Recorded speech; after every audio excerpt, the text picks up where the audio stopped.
The whole city had already decided how Lucio Durante's story would end. Quietly, in a chair, with a blanket over his useless legs and someone else signing his name.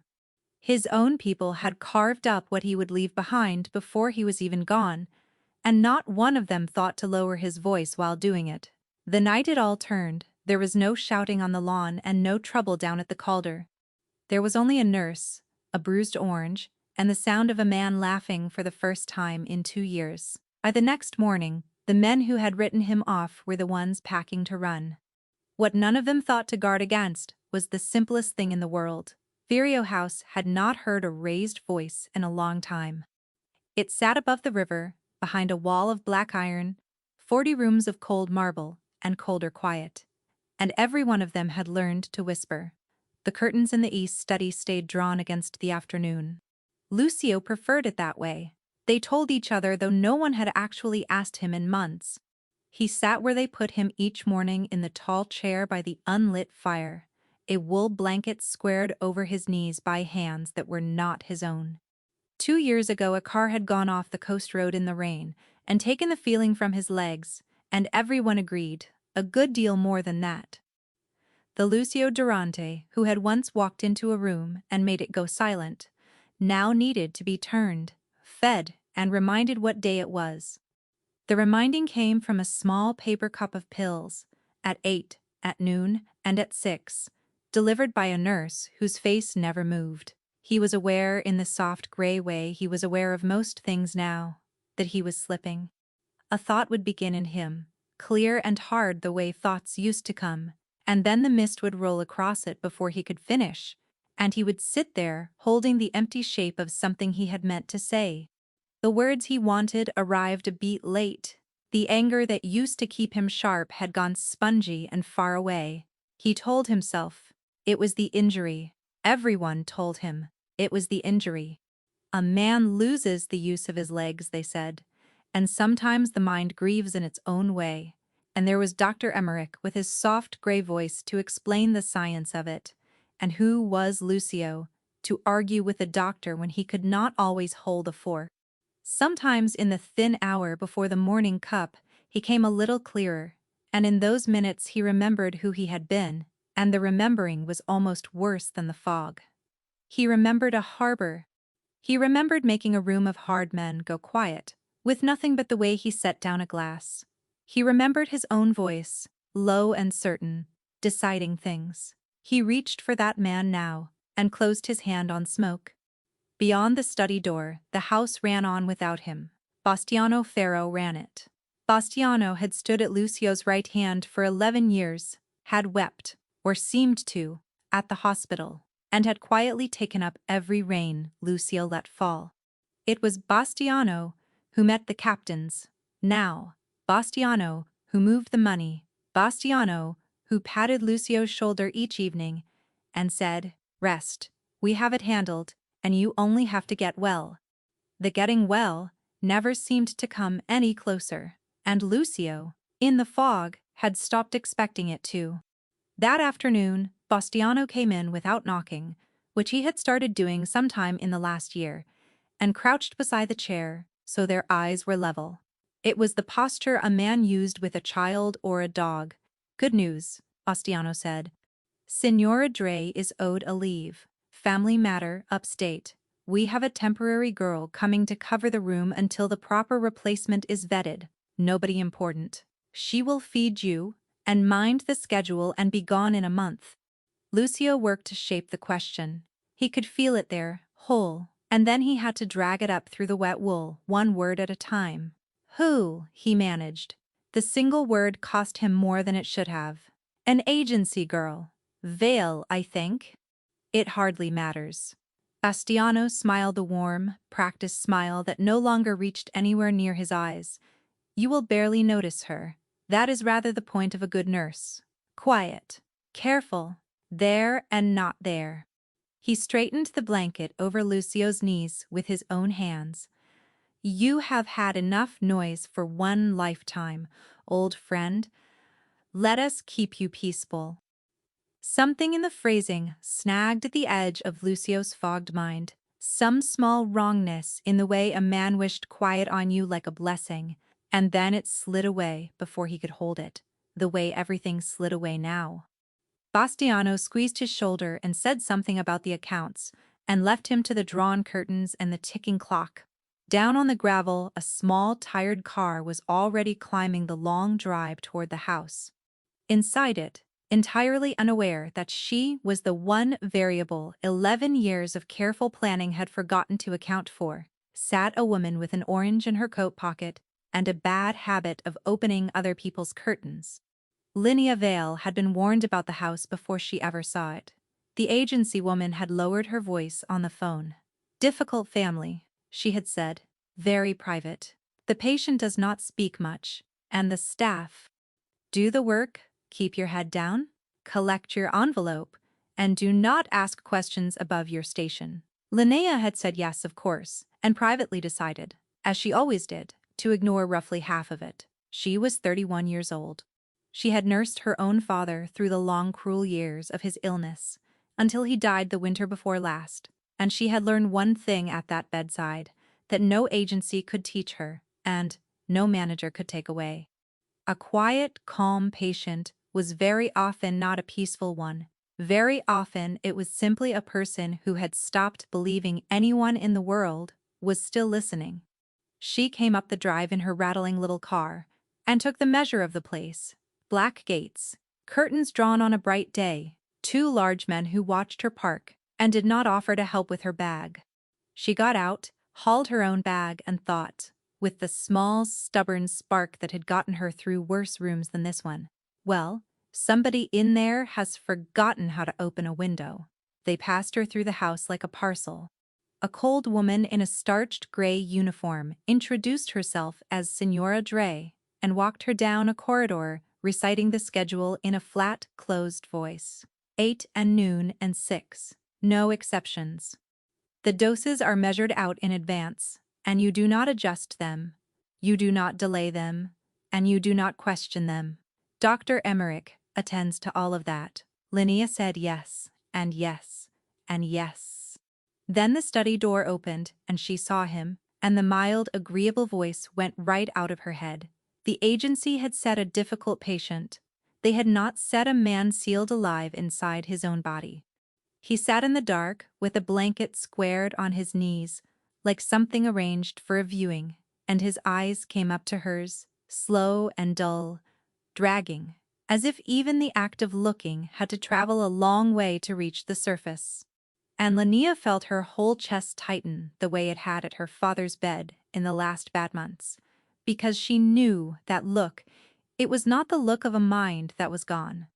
It was the look of a sharp mind wrapped in wet wool, hammering and hammering on the inside of a wall that no one else in the house could hear. "Well," she said, and it was not to Dre, and not quite to him, and she crossed the room in 4 strides and took hold of the heavy curtains and hauled them wide before anyone could tell her not to. Gray river light poured in and filled the room.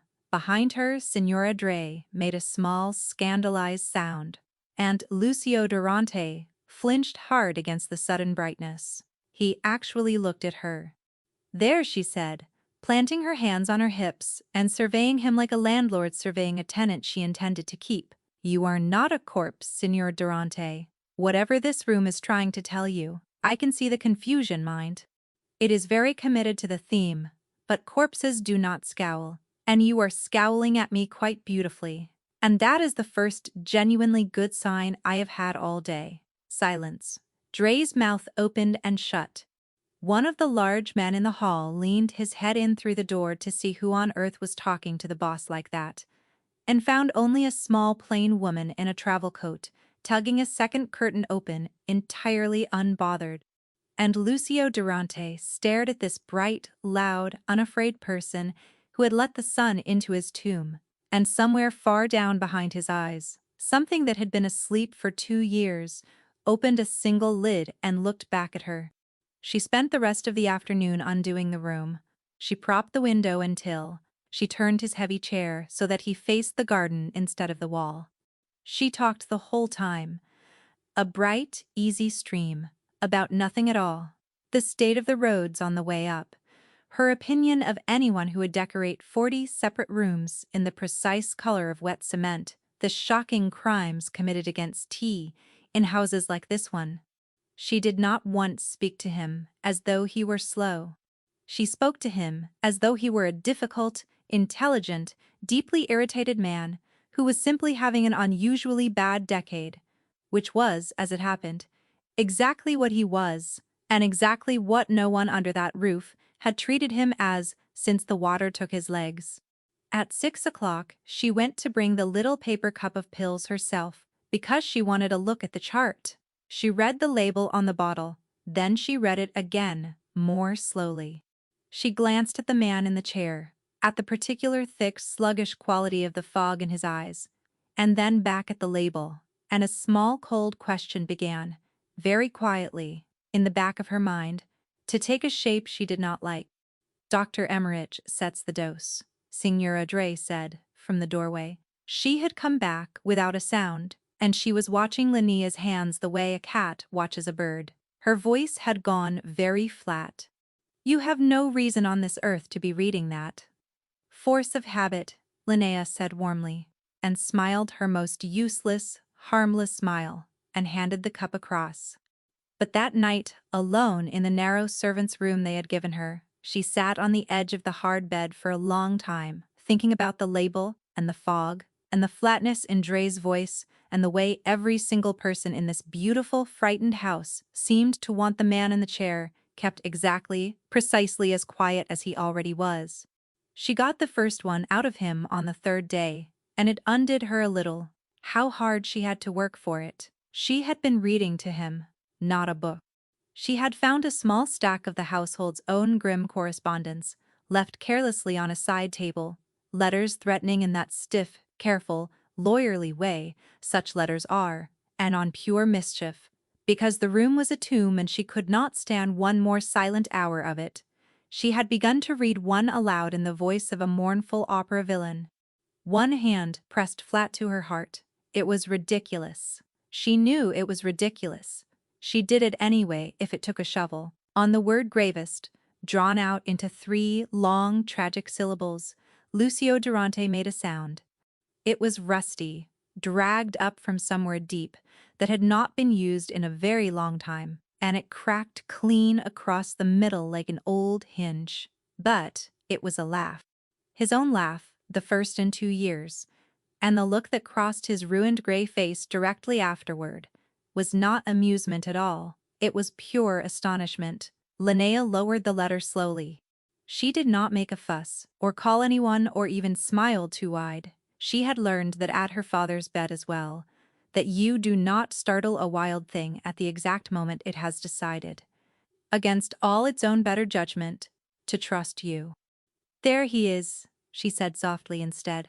I was starting to think they had you stuffed and mounted you. Lucio said, the single word, and it came out clearer than any word had come out of him in months, clear enough that he heard it himself. He tried a second word. You are going to get yourself fired. Very likely, she agreed. She came and sat on the low ottoman in front of his chair, close, unafraid, and she took the orange out of her coat pocket and began to peel it. She split it into pieces and folded one into his slow, half-willing fingers, closing his hand around it for him. But I have been fired from finer houses than this, Signor, and I keep to one rule regardless, so you may as well learn it now. I do not leave a man where I found him. And I found you, sulking in the dark like a bear with a splinter in its paw. She held his gaze. You are not dying. You have half this house convinced you are dying, and the other half hoping. But you are not.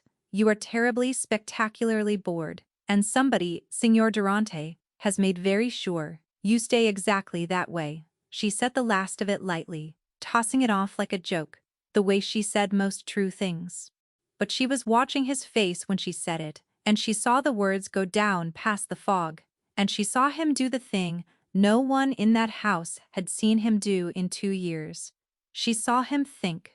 Here was the thing she had noticed by then, and could not yet explain. That morning, the noon cup had come late, delayed the better part of an hour by some small fuss in the kitchen. And in that late hour, in the gap before the pills, Lucio Durante had been clearer than she had seen him yet. He had followed her whole ridiculous performance to the end. And once, only once, watching his own hand, as if it belonged to a stranger, he had moved the fingers of his right hand closed and open again, slowly, deliberately, and on purpose. Then the cup had come. And within the hour the wet wool had rolled back down over him like a tide coming in, and by evening he was slow and gray and gone once more. She had told herself she imagined it. She was still telling herself that. She was tidying the letters back into their guilty little stack when she felt the change in the room, that old animal instinct a woman develops for the exact moment she is being watched. She turned.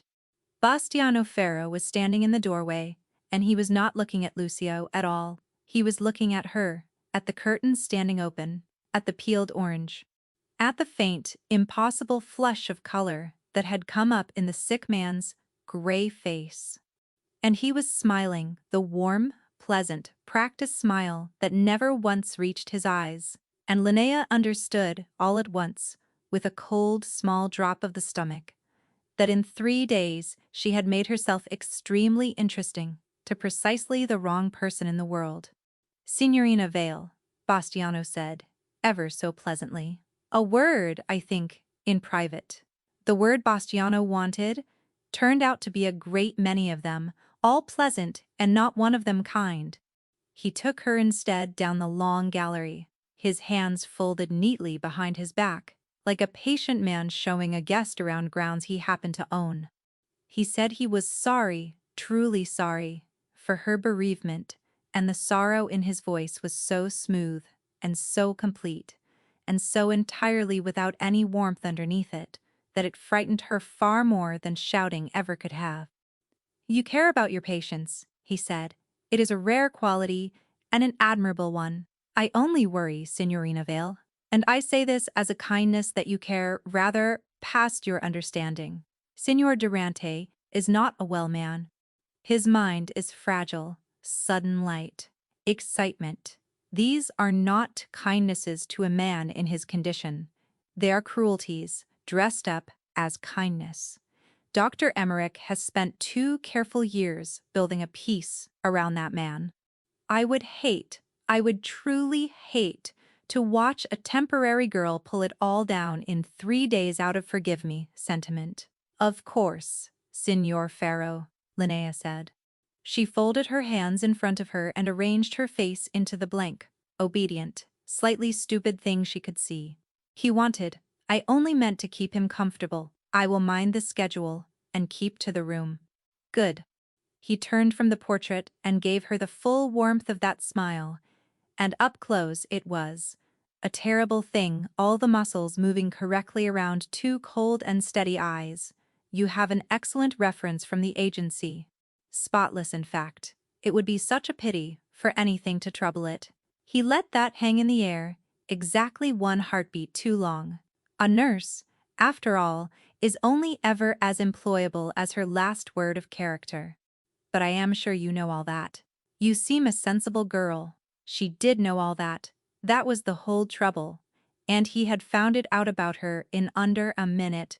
She had no husband and no children, no family left living, no cushion of money under her, and no soft place to land. She had exactly one thing between herself and the street, and it was the clean, unremarkable good name that earned her the next envelope. He had found the single wall in the world she could be backed against, and he had walked her calmly up to it, and he had smiled the entire time, and now they both knew that he knew. She spent the next 2 days being perfectly, beautifully, quietly obedient and watching absolutely everything. She watched Dr. Emmerich when he came, who never once, not a single time, met the eyes of the patient. He was so carefully regimenting. She asked him, mildly in her most harmless voice. Emmerich told her, without quite looking at her, that it was not her concern, that the pharmacology was complex and settled, and she watched Renzo, Renzo drove the cars and stood at the doors and said almost nothing to anyone. A big weathered slab of a man with old white scars across his knuckles.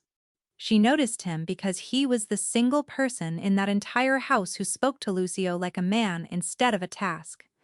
He would pause by the chair on his way through and say, "Low morning, boss." Once he caught Linnea watching him do it, and he went still and looked at her a long, level, measuring moment, and something wordless moved between them in that look, a shared unease that neither was ready to say out loud in that house.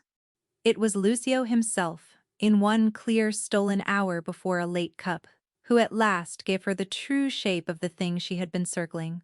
"They come with papers," he said. His voice was low and it dragged, but the words underneath it were his own, chosen, deliberate. "Bastiano brings the papers. Sign here, Lucio, just here. For the family, for your protection, while you are unwell. My hand is not always." He stopped, and something surfaced in his expression that was worse than fog. It was shame. "It shakes. Some days I cannot make it do what I mean." So he steadies it. He puts the pen in it, and he steadies my own hand. And I sign, and I do not always remember after what it was I put my name to. I was so tired, Signorina. God forgive me. I was so tired that I was glad. Glad to let another man carry it. Do you understand what I am telling you? I helped him. I signed my own life away, one grateful page at a time, and I thanked him for taking the weight. Linnea knelt down in front of the chair, the way she had knelt so many times at her father's bed, and she thought about a fragile mind and a careful peace, and a good and dangerous man made grateful, made glad, made eager to hand away his entire life one foggy signature at a time. And she thought, with a hard, cold clarity that had nothing whatever to do with sentiment, that she did not believe one single word Bastiano Ferro had said to her in that long gallery. That night, she palmed the 8 o'clock pill. She stood at the little sink in the corner of the study, with the paper cup in her hand, and the tablet hidden in her curled fingers, and she did not put it into his mouth. She tipped water to his lips, and she let him believe he had taken it, and her heart beat so hard and so high in her throat that she was certain the whole cold listening house could hear it through the walls. She had no proof of anything yet. She had a suspicion and a stolen tablet closed in her fist, and one thing more, sharper than either. She had the sudden, total, frightening certainty that she needed to know, before another single day of this was allowed to pass, exactly what these smiling people were feeding the man she had come into this house to keep alive. She learned what she was so afraid to learn the very next morning, and it came up slowly out of the tall chair. She had held back the evening dose, and then at the gray edge of dawn, the first of the morning. And by 9 o'clock the man in the chair was someone she had never met. The fog did not lift, all at once. It burned off the way fog truly burns off a river, slowly, unevenly, from the edges inward, and what it uncovered as it went was a terrible thing to stand and watch. It was a person surfacing. It was a man swimming up from very deep water, and beginning with rising horror to understand how long he had been down there, and how nearly he had stopped trying to rise. He looked at his own hands first. He turned them over in his lap and studied them.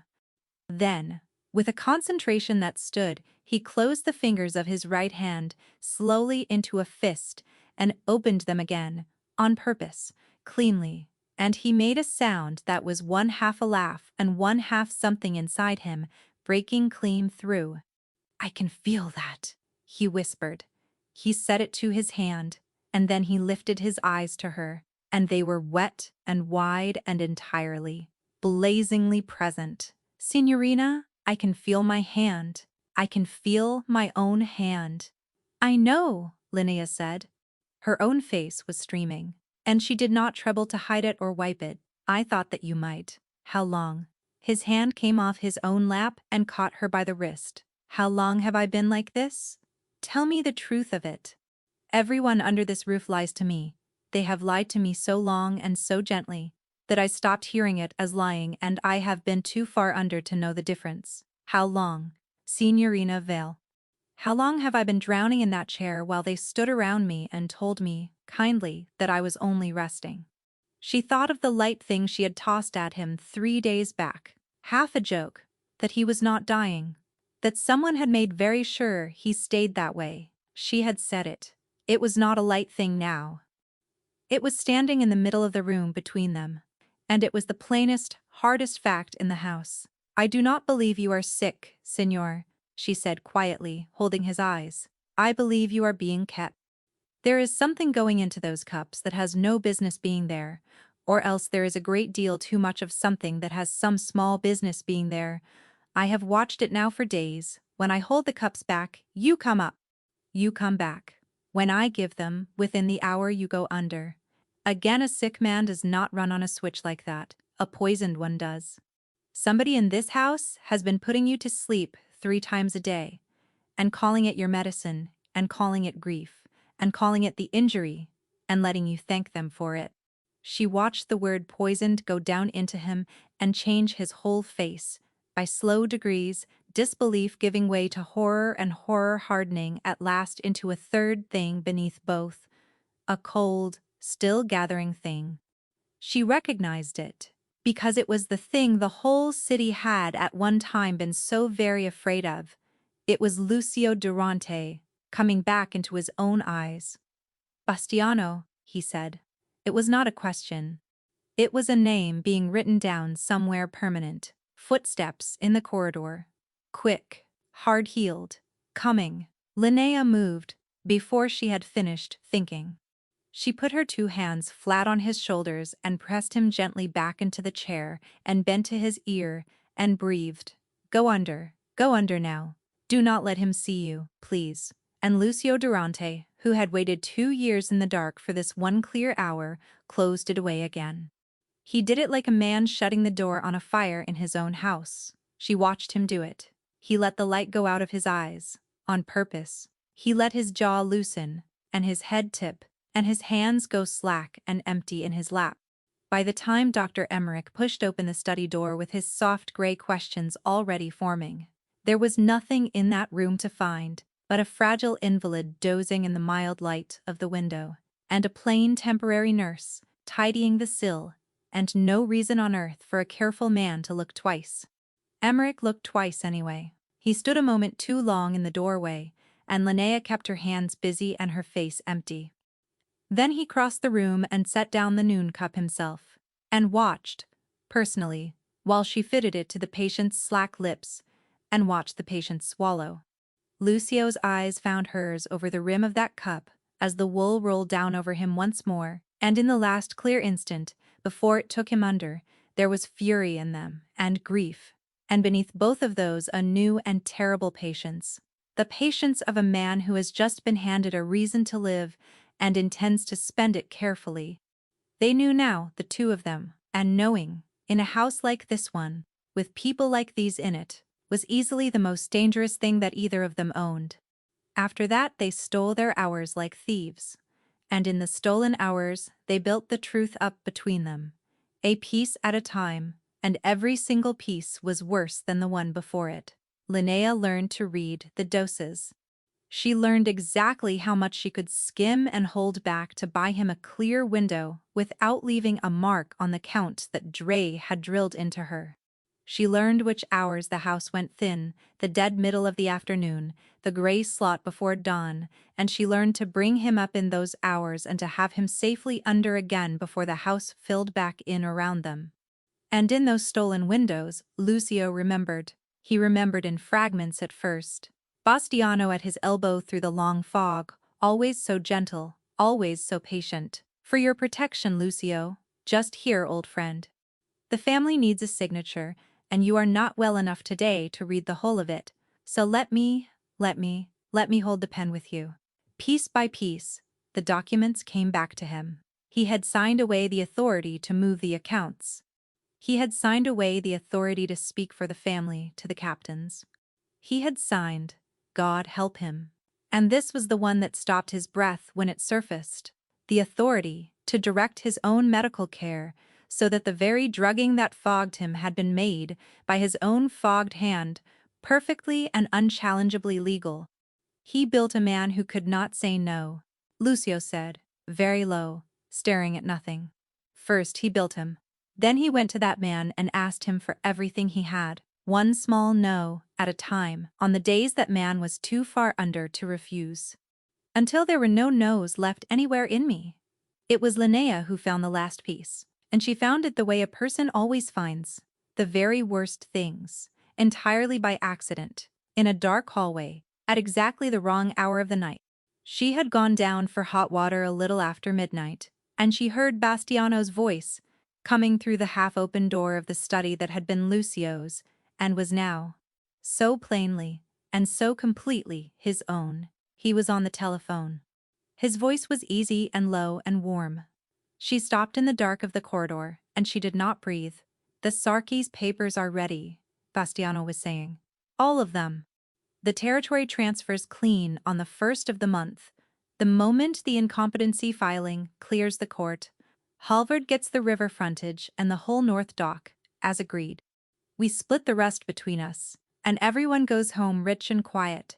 A pause, while the other man spoke. Then a soft, comfortable, untroubled little laugh that turned the blood in Linnea's body to river water. Lucio? No. No, Lucio is not a problem. Lucio has not been a problem in a long, long time. You know that, after the papers are signed and witnessed. Well, a man in his condition, his heart, his lungs, the strain of it all. These things happen to invalids every day. No one on this earth is going to look twice at a sick man in a chair who finally, peacefully, stops fighting. Least of all his own doctor, who will sign the certificate himself. There it was. Said out loud, in a warm and easy and untroubled voice, in the dark. Not only the fog, not only the theft of the accounts and the docks and the river. The end of it, the last page. Once the ink was dry on the transfer, the man in the chair was to be allowed, quietly and on schedule, and to slip under one final time and not come up. She got herself back up the stairs, without any memory of climbing them. She woke Lucio in the gray hour before the dawn, holding back the morning cup, and she knelt down in front of the chair, and she told him all of it, every word, the Sarkis family, the river frontage and the North Dock. The incompetency, filing, the 1st of the month, the doctor who would sign the certificate. She made herself say the last part plainly, because he had asked her, always, for the truth of things. And she owed him the truth of this even though it broke something in her to hand it to him, and she watched it land. She watched the man she had spent a week digging up out of the wool receive, fully awake, the news that his oldest friend in the world had arranged to be rid of him, the way another man arranges a delivery, and had laughed softly while he did it. He did not rage. That was the thing that told her more than anything else could have, who he truly was underneath all of it.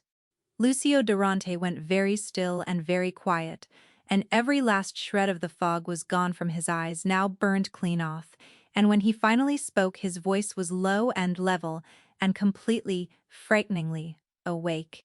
The 1st of the month, he said. That is 9 days from now. Lucio? She reached up and took his hand in both of hers. There is a thing you have to understand, and you have to understand it before you do anything at all. The moment they suspect you are surfacing, the moment any one of them catches you awake, they will not wait for the 1st of the month. They will finish it that same night, and change no other part of their plan, because a dead invalid suits them just as well early as late. And there is more, and you are not going to like it. She made herself hold his eyes. It is me. I am the reason you are surfacing.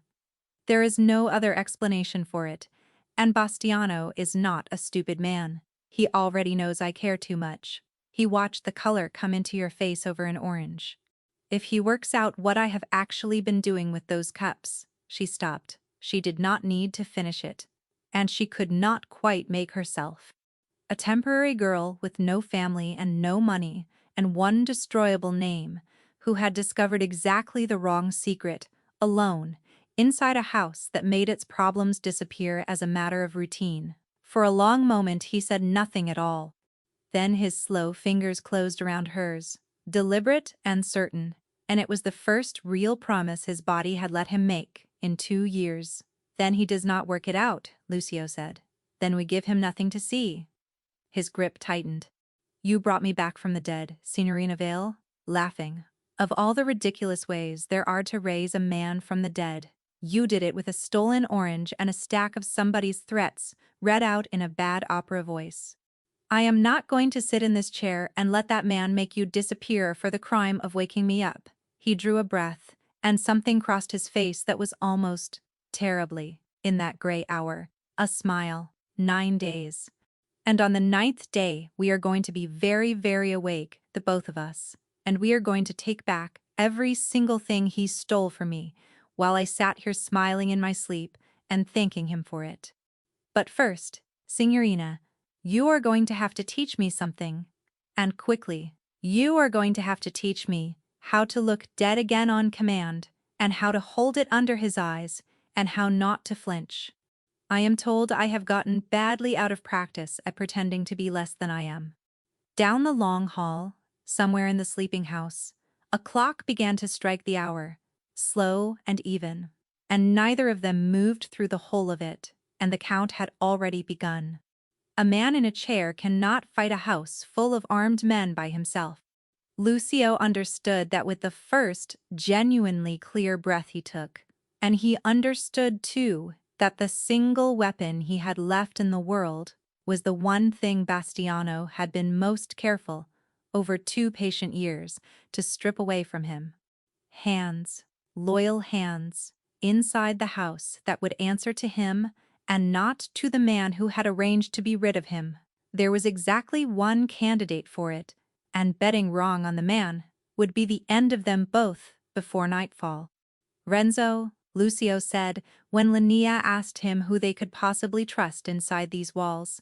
If there is one man left under this roof who is still mine, one man Bastiano did not think to buy, it is Renzo.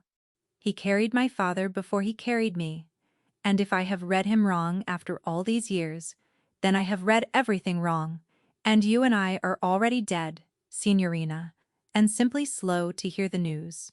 Linnea brought Renzo to the room in the thin gray slot before dawn, when the house slept, and the night watchers had gone dull and careless, and she did it on the flimsy excuse of a window that would not close. She let him in, and she shut the door behind him and set her back against it. And Lucio Durante, who had spent 2 full years teaching the entire world that he was gone, lifted his head off the wing of the chair and looked. The big man let him see, all at once, the whole living man underneath. For a long moment Renzo did not move at all. His weathered slab of a face went slack, and then it went stricken. And then something worked across it that Linnea would not have believed that kind of hard, closed face could do. His eyes filled and spilled over, and he did not seem to notice. "Boss," he said, and his voice broke clean in half on the single word. "You are in there. Sweet God in heaven, you are in there. I knew it. Something in me knew it, and I called myself a fool for it every morning. I have been in here the whole time, Renzo," Lucio said, very quietly. "Drowning for 2 years. While you brought the cars around to a dead man, and said good morning to a dead man because you could not make yourself stop. I heard you. Every single day I heard you say it. You were the only voice in this house that still spoke to me, as though I were a person owed the time of day. I am not going to forget that. Whatever happens now, I am not ever going to forget that." The big man went down onto one knee beside the chair as though something in his legs had simply been cut, and he took Lucio's hand in both of his enormous scarred ones, and for a moment none of the 3 of them could speak at all. Linnea turned herself toward the gray window and gave the 2 men the privacy of it. When Renzo could talk again, it came out of him in a low flood. Years of it. He had known. Not the how of it, but he had known in his gut that something was rotten at the heart of the house. He had watched Bastiano Ferro grow fat and easy, and Renzo had no proof he could name, and no lucid master he could bring it to. And he was not the only one, he said. Half the old crew felt the wrongness of it. They did not love Bastiano. They had never loved Bastiano. They obeyed him because there was no longer anyone else in the house to obey. There is someone else to obey now, Lucio said. And then he said the thing out loud. The thing that could not be taken back once it had been spoken into another man's hearing. The thing that turned him in that gray hour from a victim hiding inside his own ruined body into a man at war. Listen to me, both of you. I am not going to slip quietly out of this world so that Bastiano Ferro can sell my river to the Sarkis and split the rest of my life's work with Halvard over a good bottle of my own wine. That is not going to happen. I am going to take back every single thing that man has stolen from me while I slept, and I am going to do it in the light, in front of the whole family, in front of every captain he thinks he owns, so that when it is finished, there is not one shred of doubt left in any man's mind about who in this house is alive and who is finished. His slow hand closed hard over Renzo's. But hear the rest of it, because the rest of it matters more. The woman, Signorina Vale. Whatever else happens, whatever it costs, whatever way it breaks, nothing touches her. She is the only reason I am awake to fight at all. If this comes apart on us, Renzo, if it goes wrong in that room, you forget me. You get her out the river door, and you put her somewhere. He will never find her, and you keep her breathing. That is not a request I am making of you. That is the last order I will ever give you if it comes to it. On my life, boss, Renzo said, and there was no hesitation anywhere in it. On my life. Later, when Renzo had gone, Linnea peeled an orange and put a piece of it into Lucio's hand, and this time his fingers closed around it entirely on their own, sure and quick, and he looked down at that small private victory of his own returning body, and then up at her, and something passed between the two of them that had nothing whatever to do with nursing. You are getting stronger, she said. You are a dangerous woman, Signorina Vale, he answered, and there was the ghost of that dry buried humor in it now. You walked into a tomb, with an orange in your pocket, and you opened the curtains, and now there is going to be a war fought in it. I hope to God you understand what it is you have started here. I told you my rule the first week, she said. I do not leave a man where I found him. The door opened without a knock, and it was Renzo, back far too soon, and the look on his broad face killed the small warmth in the room where it stood. It moved, he said, low and fast. Something spooked him, or something suits him. I cannot tell which, but it moved. Bastiano is calling the captains in, all of them. There is to be a family council, here, in the house, to put your affairs in proper order, he is saying, before the filing, and boss. He hesitated, and it was the hesitation that frightened Linnea more than the words. Signora Dre has been recalled off her leave. She is back tomorrow, a full week early. The one person in this whole house who would know in a single glance across a room that you are surfacing is coming home ahead of her time, and I have been at this long enough to tell you. That is no accident of the calendar. They had one day of grace before the cold woman came back, and Renzo bought them the whole heart of it. He put his own bulk on the study door, and he turned the other watchers out onto errands, and for the length of one long, clear, stolen afternoon, Lucio Durante was simply a man again, awake in his own house, with no one watching who wished him ill. Linnea spent the gift of that afternoon on the single thing he asked her for. The one thing he had not dared to ask another living soul in 2 years. Take me outside, he said. I want to feel the sun on my face. I have not felt the sun on my face since before the water took my legs. Do you understand that? Not once in 2 years. They kept me always in the dark of that study, for my own peace, and I am told the garden is still out there behind the house. I would like to go and find out whether I still remember what the color green looks like. So she unlocked the tall garden doors, and she wheeled him out and down the long ramp that had been, and she took him out into the walled garden above the Calder. The afternoon light came down soft and gold through the old lime trees and lay across his upturned face. And Lucio Durante closed his eyes and breathed in, like a man surfacing from very deep water, which, she thought, was exactly and precisely what he was. "There it is," he murmured. "The green. I had started to believe they had taken that away from me too, along with all the rest. I had started to believe I had made it up. They talked in that garden, the two of them, more freely than they had yet let themselves." Renzo drifted near, and prompted gently, told her about the house that had been. The man who knew every soldier's mother by name and asked after her by name. The man who had never once needed to raise his voice in anger, because his quiet was worse than any other man's shouting, and everyone knew it. Half the men still carried that Lucio inside them, Renzo said. Half of them at least. Ostiano ruled the house now, he ruled it hard, but he had never for one single day of his life owned it. That was a thing worth knowing, and Lucio filed it away carefully behind his clearing eyes, because a man planning to face a room full of captains needs to know exactly which of them are only obeying and waiting and would turn the moment they were given half a reason to. And Linnea, warmed by the rare sun, found herself telling him her own. "My father taught me the trick of it," she said, turning a curl of orange peel over and over in her fingers. "The being funny at deathbeds. He was the funniest man I ever knew in my life, and he was ill for a long time, a very long time. The slow kind. The kind that takes a man away from you a little piece at a time. And somewhere in the middle of it, he made a decision. He decided that the illness could have his legs and his strength and his appetite and, in the end, his breath. But it was not going to have the laughing. That was the one thing he would not sign over to it. So we laughed. All the way through it, right down to the very end, we laughed in that little room, because it turned out to be the one single thing the illness could not reach in and take." She was quiet a moment. "And then he died anyway, the way they do, and I found out that I had gone and given the laughing to him, along with everything else I had. I have not really laughed since. 2 years. Near enough. I make my living, making frightened, dying people laugh, signor.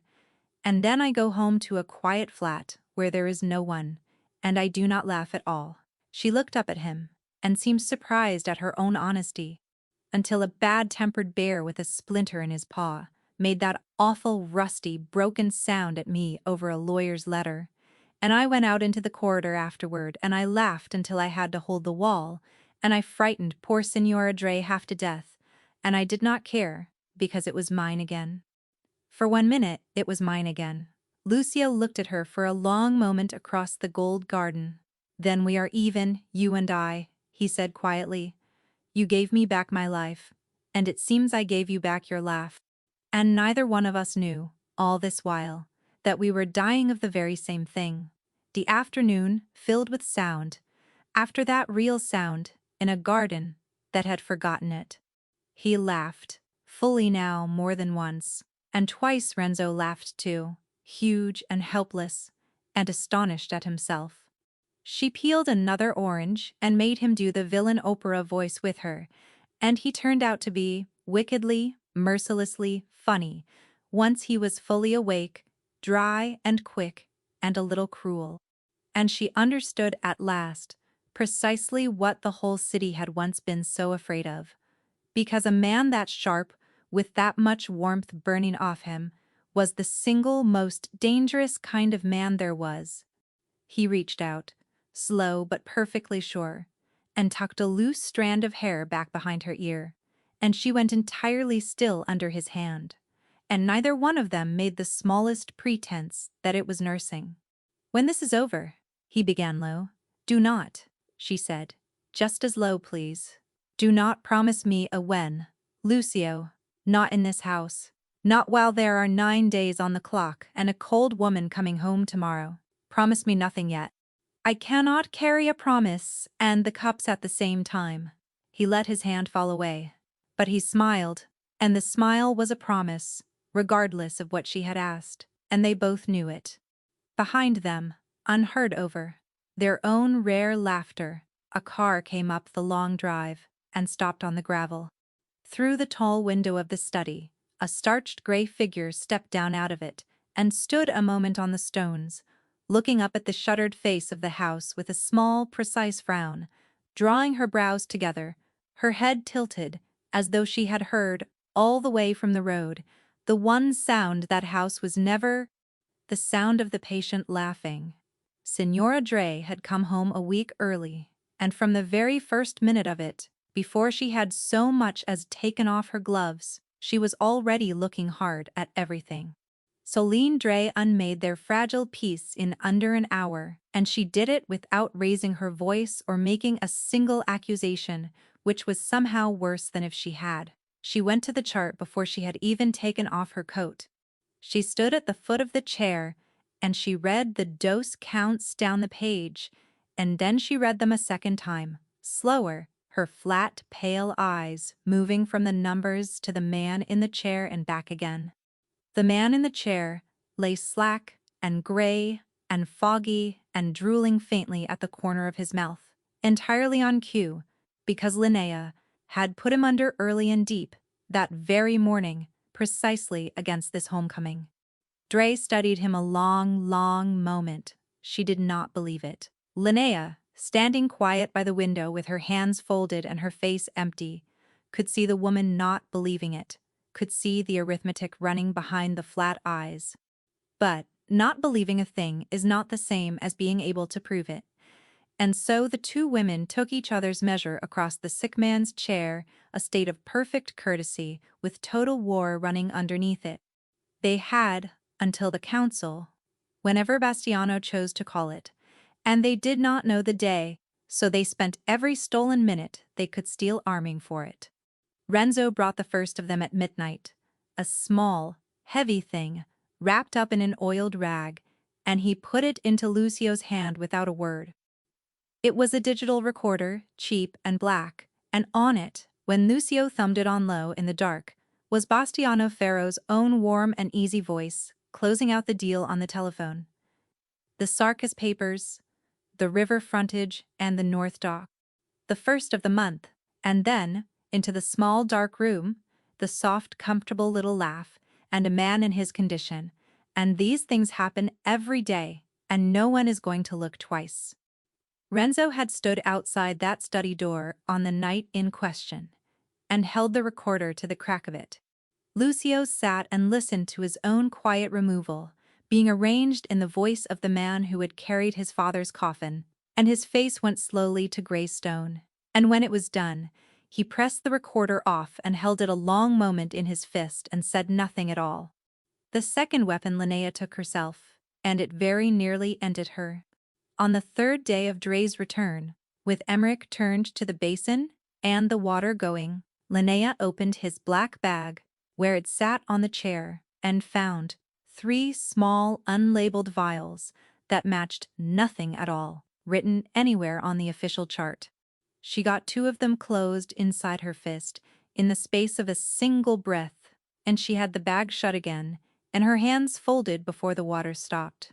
But when Emmerich turned back, drying his soft gray hands on a towel, he looked at her. He looked at her a beat too long, his round eyes flat and unreadable, and he looked at the bag and then at her apron, and he said, "Nothing, whatever." And that saying of nothing was the most frightening thing that had happened to her yet. Because she understood, in that held silence, that Emmerich now knew the temporary nurse had put her hands where a temporary nurse's hands had no business being, and that he would carry that knowledge straight to the only man who would want to hear it. The third weapon was the papers themselves, and it was Renzo who got them. Renzo, who had watched every door in that house for 11 years, and knew the working of every lock in it. At 2 in the morning he put the whole file into Lucio's hands. The powers of attorney. The medical directive that made the drugging legal by the victim's own signature. The transfer of the river frontage to a Sarkis holding company. And on the bottom, drawn up clean and dated and needing only a physician's signature and a room full of captains to witness it lawful, the petition of incompetency itself. Each page was worse than the one above it. Together they made a map of one man's patient, methodical, almost loving theft of another man's entire life. He did not even hate me, Lucio said, staring down at the pages. And it was the closest his level voice had come to breaking. That is the piece of it I cannot get past, Signorina. If he had hated me, I could understand the whole of it. Hate I know how to answer. But he did not hate me at all. He loved me, I think. He simply sat down one day and did the arithmetic and decided that I was worth a great deal more to him asleep than awake. And then he was gentle with me every day for 2 years while he quietly did away with me. And then, the next morning, the floor gave way beneath them, exactly as she had feared it would. Emmerich went to Bastiano. Of course he did. Linnea felt the temperature of the whole house change between 1 hour and the next. The watchers were back doubled on the study door. Renzo was sent, suddenly on a long errand down to the North Docks that would keep him gone the better part of the day and put him out of the house. And then Bastiano himself came to the study, smiling his warm dead smile, and told Linnea, in the kindest possible voice, that her services would no longer be required after the family gathering that very evening. A car would take her back to the city. Signora Dre would resume full charge of the patient. Tonight. And he did so hope, he said, for her own sake, that she had not gone and troubled herself unduly over matters that were so very far above her station, and so entirely not her concern. The council was not 9 days away. It was not 8. It was tonight, and she was to be gone, and safely away. Before it was over, they had 1 throw left, and no time at all to plan it clean. In the last stolen minutes of the afternoon, with Dre somewhere in the corridor, and the doubled watchers on the door, and the car already ordered, Linnea knelt by the chair, and the two of them made the whole of it fast and desperate, in whispers, foreheads nearly touching. She would not put him under tonight. She would give Bastiano exactly the drugged and finished invalid he was expecting to have wheeled in and displayed before the captains. And at the precise moment, Bastiano stood up before the whole assembled family and made his fraud lawful with his own mouth, calling for the doctor's signature on the petition. Lucio would come up out of the fog in front of every man in the room, with the recorder and the vials and the file of papers. And he would gamble, the last thing he had left in the world, on a single bet. On the bet that a room full of hard men who had never once loved Bastiano Ferro would choose a living Durante over a comfortable lie.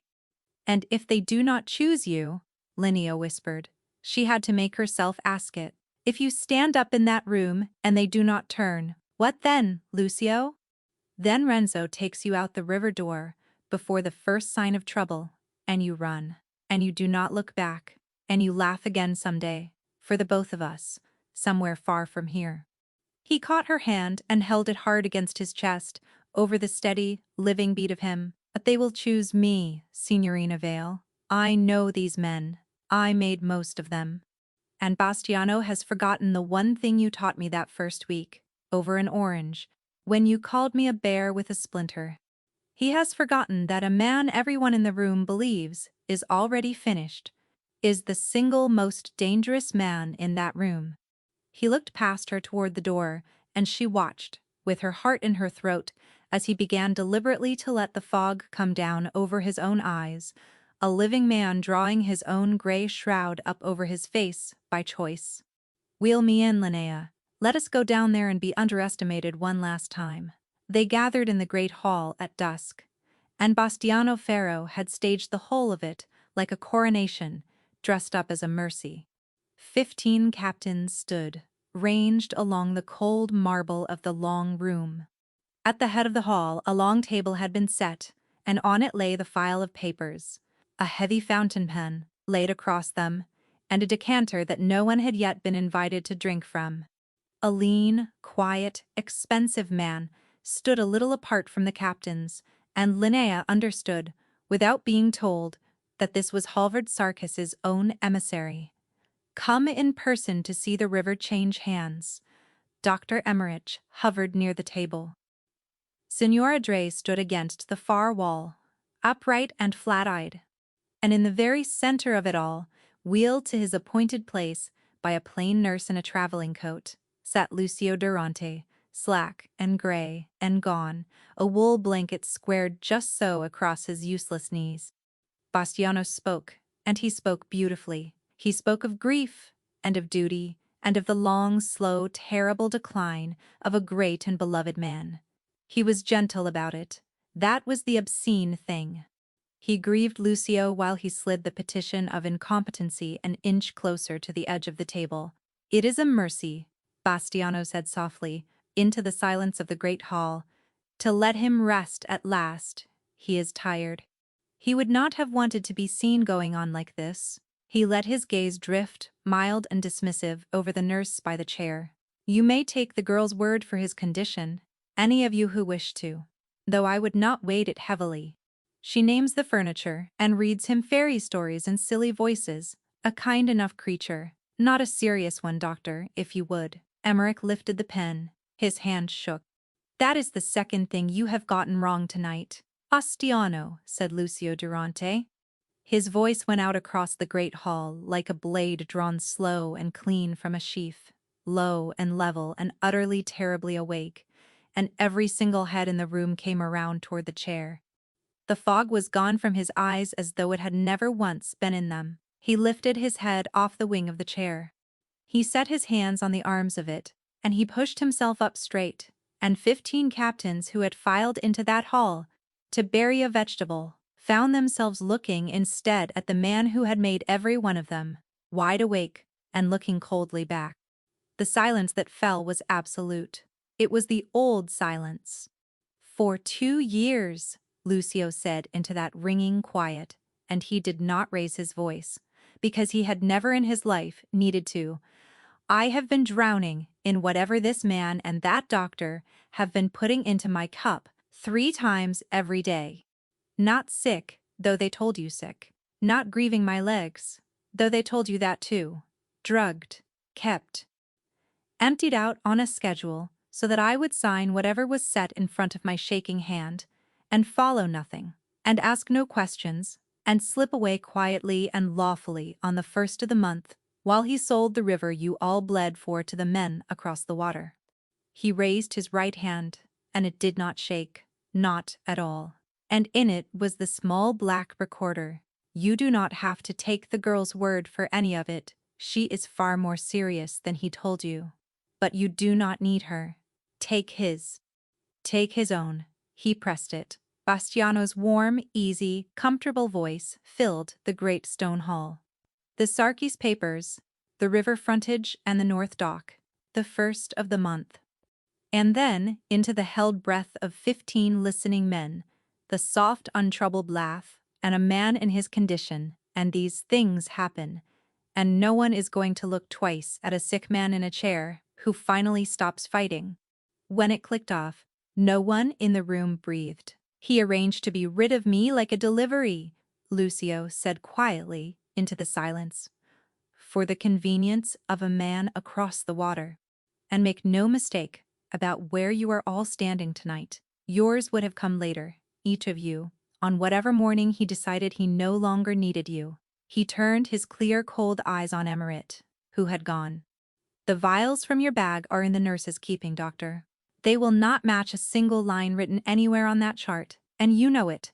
I would put the pen down and sit, if I were you. Your hand is shaking worse than mine ever did." It broke then, the way rotten things break. Emmerich was suddenly talking, babbling, the pen clattering to the table. It was Pharaoh. It was all Pharaoh. He ordered it. He only did what he was told to do. He had a family. The Sarkis emissary was already moving, already stepping quietly backward toward the tall doors, wanting no part now of a deal built on a corpse that had sat up and started naming names.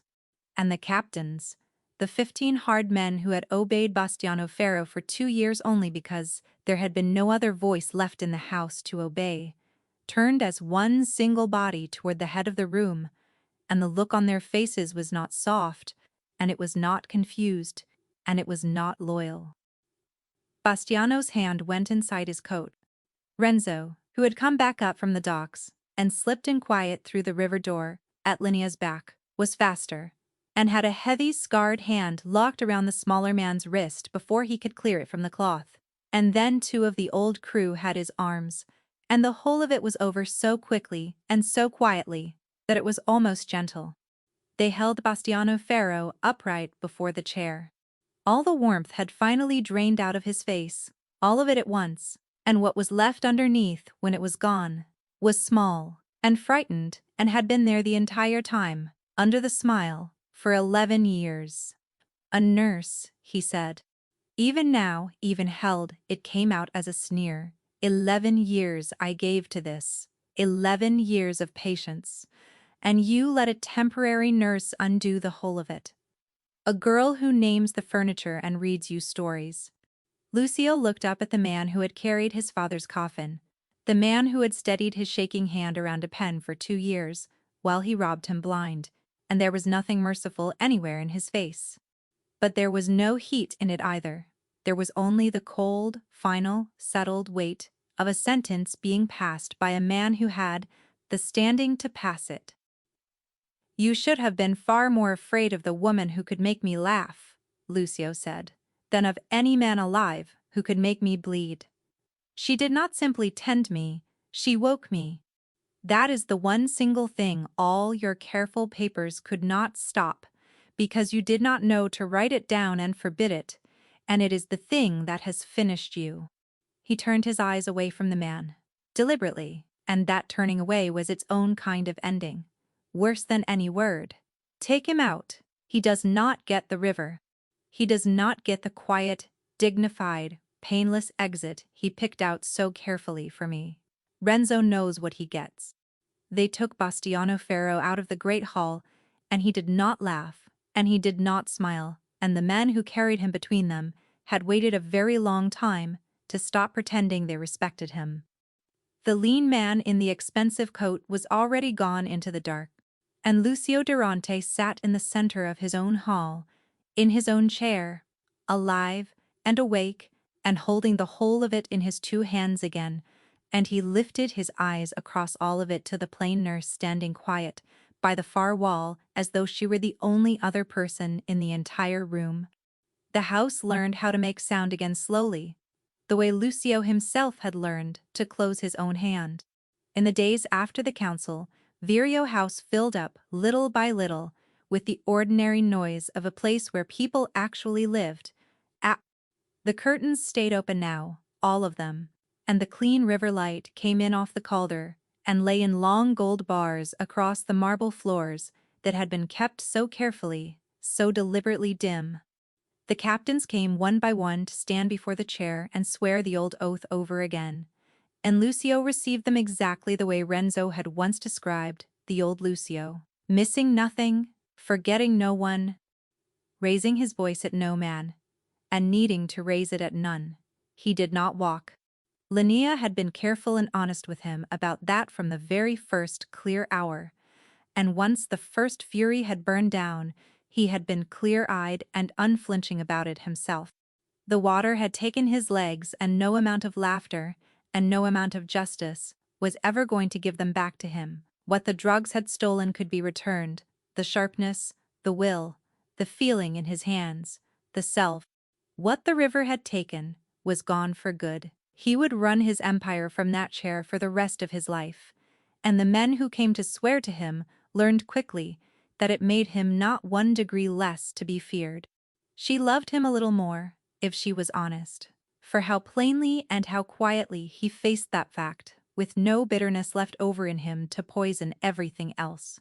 Lucio had grieved it once, fully, in private, and then set it down, and picked up the living. It was Dr. Emmerich, in the end, kept on a very short leash and frightened at last into plain honesty, who confirmed what Linnea had first begun to suspect in the garden. Off the drugging, with real food and real light and real care and real reason to wake in the morning, Lucio came back to himself, a little more with every week that passed. Some of the numbness even eased out of his hands, so that his grip grew sure, and he built up hard through the chest and the shoulders and the arms in a way that, Emmerich admitted, would matter a great deal to a man who intended to live the rest of his life in a chair. It was not a miracle. Linnea had promised him no miracles, and he had wanted none. It was only a man being given back the pieces of himself that had been chemically drowned, and becoming, week by week, as whole as he was ever going to get. And that Linnea thought, watching him grow back into his own face, was worth a great deal more than a miracle would have been, precisely because it was real and earned.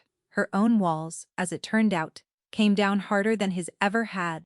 She had told herself the whole way through it that she was only the temporary girl, the caregiver, the hired hands, the woman with no family, and one good name to guard, and a car always, eventually waiting at the bottom of the drive to take her back to the quiet flat where no one laughed and nothing needed her.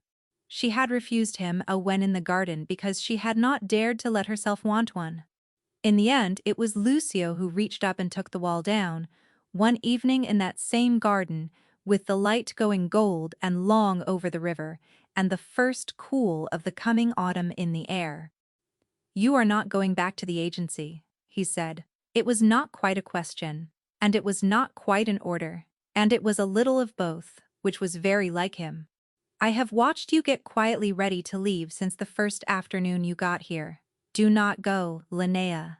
There is nothing in that quiet flat waiting for you but the quiet, and there is everything here. Stay, not as a nurse. I have nurses. Stay because this house was a tomb with me sealed up alive inside it, until the day you walked in off the drive with an orange in your pocket and threw open a window. And I find that I am not willing to let anyone in this world close it again. Least of all you. I do not know how to stay anywhere," she said. And she said it honestly, because he had only ever asked her for honest things. "That is the truth of me, Lucio, and you should have it before you ask again. I care for people, I give them everything I have, and then I leave. Always, before it can cost me anything, to lose them. I have been doing it since my father. It is the only way I have ever found to survive the work." "I know," he said. "I know exactly, because I have been doing the very same thing from this chair for 2 years, in my own way. Being afraid to feel one single thing, because to feel anything at all meant admitting out loud what I had lost, and I could not afford to. So I understand you better than you think." He reached out and took her hand, and his grip was sure and warm and strong now, no fog left anywhere in it. All of him, there in it. "We are neither one of us any good at staying, you and I. We are both of us far too practiced at leaving first, so let us be bad at leaving together, instead of being good at it apart." She laughed. It came up out of her easy and whole and unguarded, the way it used to come before the quiet flat and the 2 silent years, the exact laugh her father had given her, and that she had believed, truly believed, she had buried in the ground along with him. And Lucio Durante closed his eyes and tipped his head back and listened to the sound of it the way he had listened, that first stolen afternoon, to the sun on his face in this same garden. Like a man who had been entirely certain, for a very long time, that he would never in his life get to hear that particular sound again. "There it is," he said softly, without opening his eyes, giving her back her own words from the 3rd day. "I was starting to think they had it stuffed and mounted." She peeled an orange in the last of the gold light and split it in 2, and put a piece of it into his open hand. And this time, instead of stepping back, she leaned in and kissed him, slow and certain, and neither one of them ever again, from that evening to the end of their days, made the smallest pretense that any of it had ever been nursing. There was one call left to make, and Lucio made it himself, in a clear, cold, even voice, from behind the desk in the study that was once again and past all argument, entirely his own. Halvard Sarkis answered on the 2nd ring. And whatever it was, his lean emissary had carried back to him out of that great hall, it had traveled fast, because the voice that came down the line was not the smooth, confident voice of a patriarch buying up a river. It was the careful voice of a man who had reached his hand into a box he had been assured was safe, and felt something living move against his fingers in the dark. "Durante," Sarkis said, I had heard you were unwell. I had heard the very same, Lucio said. It turned out to be a rumor, started, as it happens, by a man who is no longer in any position to spread rumors, or anything else. I am calling you as a courtesy, Halvard. I am calling to tell you that the arrangement Pharaoh sold to you is dead. It is dead, and buried in the same ground he is, and it is not coming up. The river is not for sale. It never was for sale. It was never once his to sell you, and you knew that. A short pause, to let the man do his arithmetic, so hear the rest of it plainly. If one of your trucks, if one of your men, if one single crate of your product so much as touches my water after tonight, I am not going to send you a message about it. I am not going to call. I am going to arrive. And you have just spent good money learning what happens to men who believed I was finished. There was a silence on the line, and inside the silence, Lucio could hear, distinctly, the sound of a hard and careful man running the whole sum a second time. The river is yours, Halvard Sarkis said at last. It always was yours, Lucio. There was never any trouble here. Pharaoh misrepresented the situation to me, and I will be having my own words with the memory of him for it. No, Lucio agreed pleasantly. There is no trouble here. Let us both of us keep it that way. Do not ever make me remember that for 1 week it could have gone otherwise. And he set the telephone down gently in its cradle, without waiting 1 second for the answer, because the man who could make a whole room fall silent by setting down a glass had never once in his life needed to have the last word. He needed only for the room to know, past all doubt, who was still standing in it. The rest of it settled out over the weeks that followed. Dr. Emmerich left the country, ahead of a set of questions he could not have survived answering. Signora Celine Dre was gone from Vireo House by the end of the first week, quietly, without a scene, to wherever it is that cold and careful people go when the thing they had chosen to serve falls out from under them. And Bastiano Ferro was not seen again anywhere by anyone, and the men who had carried him out of the great hall that night did not speak of it, and the city, which had been so entirely certain that it knew exactly how Lucio Durante was going to end, was quietly and thoroughly obliged to understand. On a bright, cool morning at the very turn of the season, on the first of the month that was to have been his last, Lucio Durante sat out in the walled garden above the Calder with the sun full and warm on his face, and his empire whole and quiet around him, and the woman who had raised him up out of the dead sitting on the grass at his side, peeling an orange in the light. The house behind them was loud with the ordinary noise of living. Somewhere inside it, a radio was playing something, and Renzo was laughing at something else, a great, helpless, rolling sound, and the curtains stood wide open in every single window so that the light could get all the way in and stay. He had asked, once, for a quiet caregiver, a calm, incurious, undemanding woman who would feed him and mind the schedule and keep the room and let him disappear, decently and on time. That was what all of them had wanted for him. In the end, the quiet ones, the careful ones, the ones who let a man slip under the water without ever once making a fuss about it. And instead, by an accident of the calendar and a leave taken upstate, the agency had sent him the loudest, warmest, most stubborn, and least quiet person he had ever met in the whole of his life. A woman who threw open his curtains and read him lawyers' threats in a mournful villain's voice and refused, flatly and completely, and every single day, to leave a man where she had found him. She had carried a bruised orange and a terrible opera voice into a sealed gray tomb, and she had made a dead man laugh, and the laughing had gone and done the one thing that no soldier and no weapon and no clever midnight plan had managed to do in 2 long years. It had woken the dead all the way up, and that is how a man they had already buried came back and took hold of every last thing they had stolen out of his hands, and never once had to raise his voice to do it. Because the single deadliest thing in that whole cold and beautiful house in the end turned out not to be a knife or a gun or a good clean lie, told with a warm smile. It turned out to be the sound of a hard man learning, against all his careful enemies' plans, how to laugh again. If this story warmed something in you tonight, if you believe, the way I have come to believe, that the quiet and the stubborn and the joyful ones are the strongest people in any room they walk into. And subscribe to the channel for more stories where the ones the world writes off as harmless turn out to be holding all the power the whole. And tell me down in the comments, I truly want to know, what was the exact moment you knew that Bastiano had already lost? I will see you in the next one.